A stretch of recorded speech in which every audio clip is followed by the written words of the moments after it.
V9 న్యూస్కి స్వాగతం. ఇప్పుడు హెడ్లైన్స్. విశాఖలో వరుసగా ప్రమాదాలు. మొన్న మెడికవరు, నిన్న సెవెన్ హిల్స్, ఈరోజు ఆర్కే బీచ్ వద్ద ఉన్న డైనా పార్కు అగ్ని ప్రమాదం జరిగింది. ప్రమాదం సింపుల్గా ప్రతి ఒక్క ఆఫీసర్ కూడా షార్ట్ సర్క్యూట్ అయిందని చెప్పేస్తున్నారు.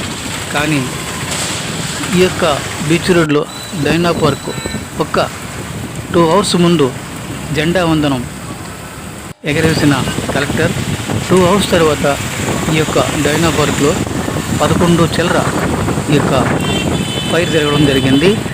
సకాలంలో ప్రభుత్వ యంత్రాంగం స్పందించినప్పటికీ ఆస్తి నష్టం సుమారు 2 కోట్ల వరకు జరిగింది.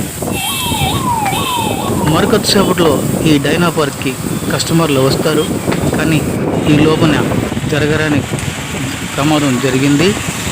ఈ బయటను కూడా పిల్లలకి ఆడుకోవడానికి ఆట వస్తువులు కూడా ఉన్నాయి.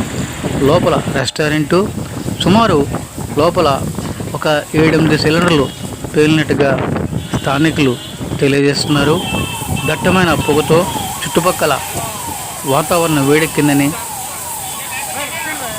చుట్టుపక్కల అందరూ భయభ్రాంతులయ్యారు.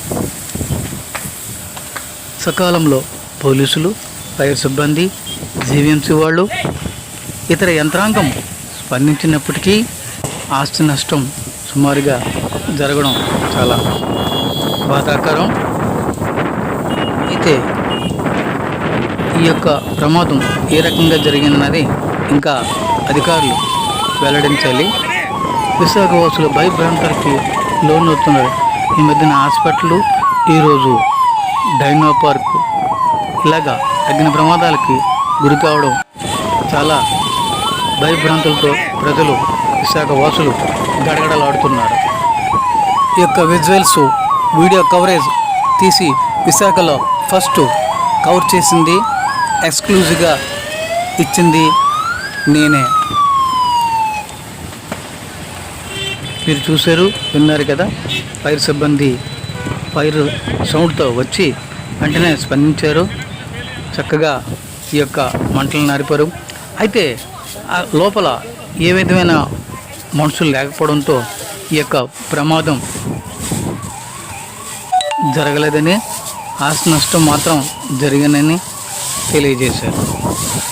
చూడండి, చూస్తున్నారా, పూర్తిగా కాలిపోయింది, వచ్చి డొక్కులాగే ఉన్నది. ఇదిగో చూడండి, ఇంకా చిన్నది అక్కడక్కడ వెలుగుతూ కనిపిస్తుంది. అధికారుల మట్టుకు వాళ్ళు, ఫైర్ సిబ్బంది వాళ్ళ పనులు వాళ్ళు చేస్తున్నారు. వాళ్ళు ఎక్కడ నిప్పు కూడా లేకుండా ఆర్పుతున్నారు. ఈ యొక్క ఫైరు వ్యాన్లు సుమారు ఇప్పటికే 3 వచ్చాయి. చూడండి, ఇంకా మంట అక్కడక్కడ వస్తుంది. విశాఖలో ఇది 4వ ప్రమాదం అని అనుకుంటాను. వార్తలు చదువుతుంది గూడెం కిరణ్ కుమార్.